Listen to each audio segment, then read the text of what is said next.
Well, you UK viewers probably already know this, but for the benefit of the rest of the world, on June 23rd, 2016, the first of many populist victories took place, and 52% of the United Kingdom population voted to leave the European Union in what obviously deserves a standing ovation. Since then, there have been multiple attempts to complete Brexit and leave the European Union. Now, at the time, David Cameron was in charge of the government, and he was definitely not pro-leave, but he stepped down, and Theresa May took over, and she tried her damnedest to really just fuck everything up. And eventually, when they had to start negotiating, the Conservative government, once they won and then had a snap election and then got a minority government, oh my god, it was a fucking disaster because, you know, the Conservative government is supposed to be the government who was going to lead the Brexit charge. And 3 times in early 2019, the UK Parliament voted down the Brexit deal negotiated by London and Brussels and approved by other 27 European Union governments. Deadlocked over the path ahead brought down Theresa May. Yeah, and twice forced a delay to the UK's scheduled departure date from the European Union. Here we sit at the end of 2020. This was supposed to happen already, and it happened. Well, it still fucking hasn't happened, as we'll see here at the end. You've probably seen during the taking a look at the thumbnail for this video. So anyways, yeah, here's what Theresa May proposed. The British Parliamentary approved for the exit deal was one of conditions necessary for its terms to take effect. Without it, the default legal position was that the United Kingdom was to leave the European Union without an agreement, and that's what was said. We are leaving with or without a deal. And you know what? Boris Johnson is trying to avoid that, who took over for Theresa May because she sucked a fat dick at her position. So what were her main arguments over May's deal? Theresa May insisted the deal negotiated with the European Union was in the UK's national interest and delivered on the results of the June 2016 referendum. Oh my god. Its supporters argued that it was a sensible compromise with the European Union, and many businesses said it was vital to avoid a chaotic exit. The controversial Irish backstop, the mechanism designed to guarantee an open border on the island of Ireland.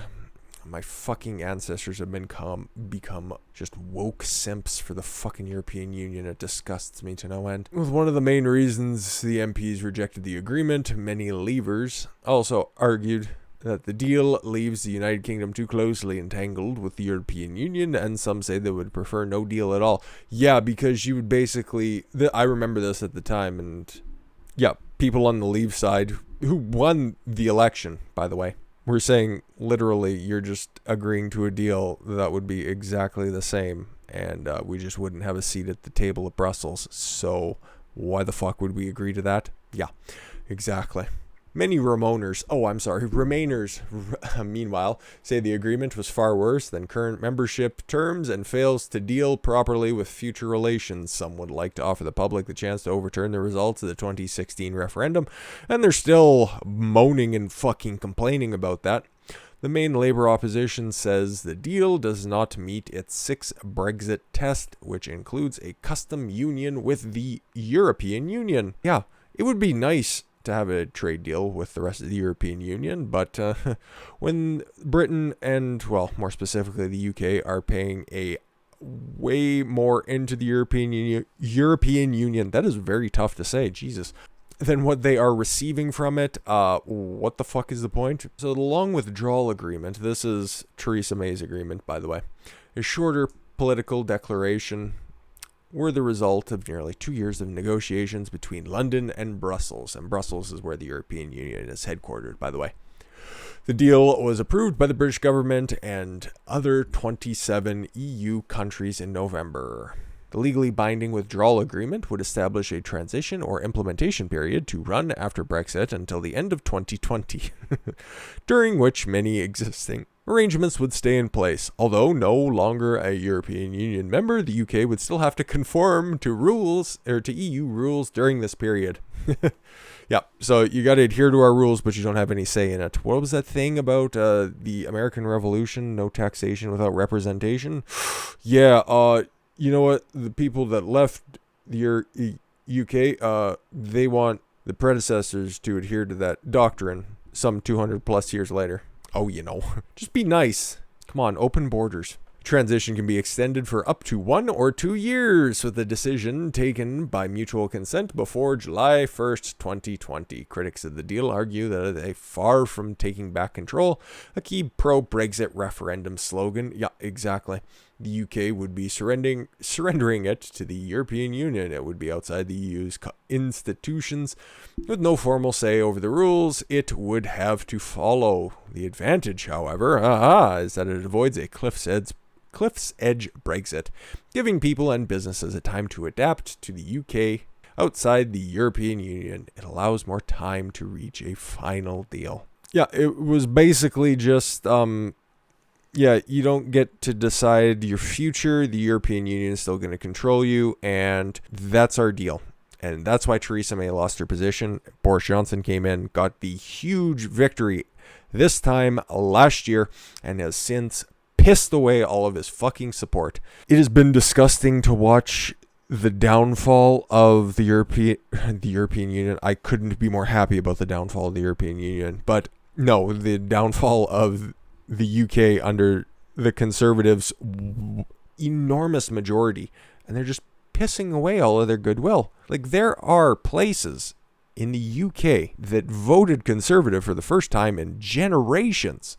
They gave you the opportunity to say no to the socialist tendencies of Jeremy Corbyn tendencies. Fucking the overarching theme of the Labour Party in 2019 was communism. Ask John McDonnell. Could you imagine actually having a shadow finance minister who openly says that his job is to overthrow capitalism?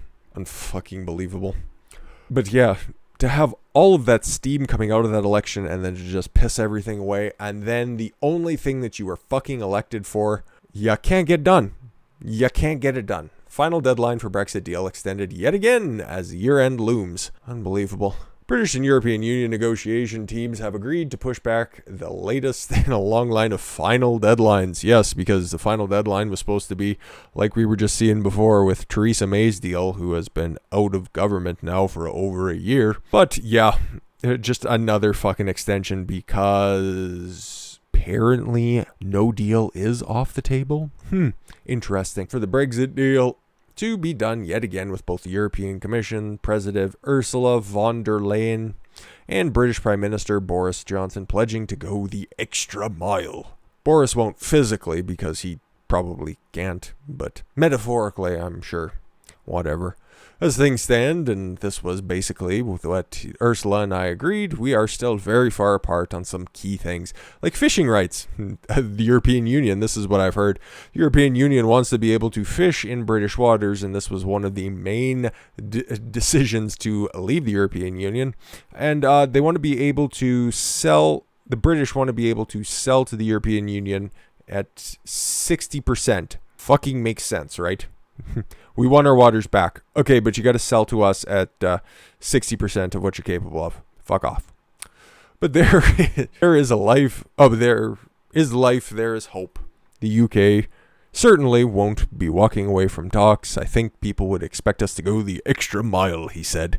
Although some will question whether people would rather he have drawn a line under the talks in the summer. Yeah, when the first final deadline for an agreement expired, as this would have allowed much more clarity and much more planning time for businesses, expatriates, and others to clean a break with the European Union. So at this point, who fucking knows how long this is going to last? I don't know what's going to last longer, a Brexit deal or lockdowns. It's just bizarre to see this kind of shit. And you know what? I would really, really, really like to see Canada, US, UK, Australia, fucking even throw in a Russia. I would love to see these places just be as strong as humanly possible so that we can all prosper in the world. Listen, if every leader was as strong and pro for their country as Trump is for the United States, we'd all be in a better position instead of just these fucking globalist cabals, especially with Justin Trudeau, and especially with what the fucking team Biden is assembling. That's what that looks like. And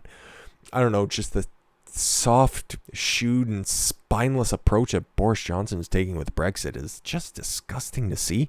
Not as bad as Theresa May, but fuck, he's really catching up on that bitch. But I thought it'd be good to dive into some world politics here for a minute. I want to see Brexit get done so we can start establishing some trade with the UK and tell the European Union to go fuck itself and expedite that fucking demolition that they're currently going under. But that is another topic for another time.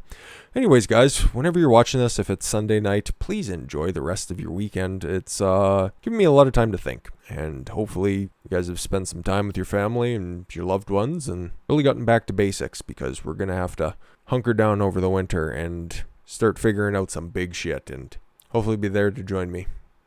I've been Don Consuelo. I want you guys to follow your gut and get after it. Take care, everyone.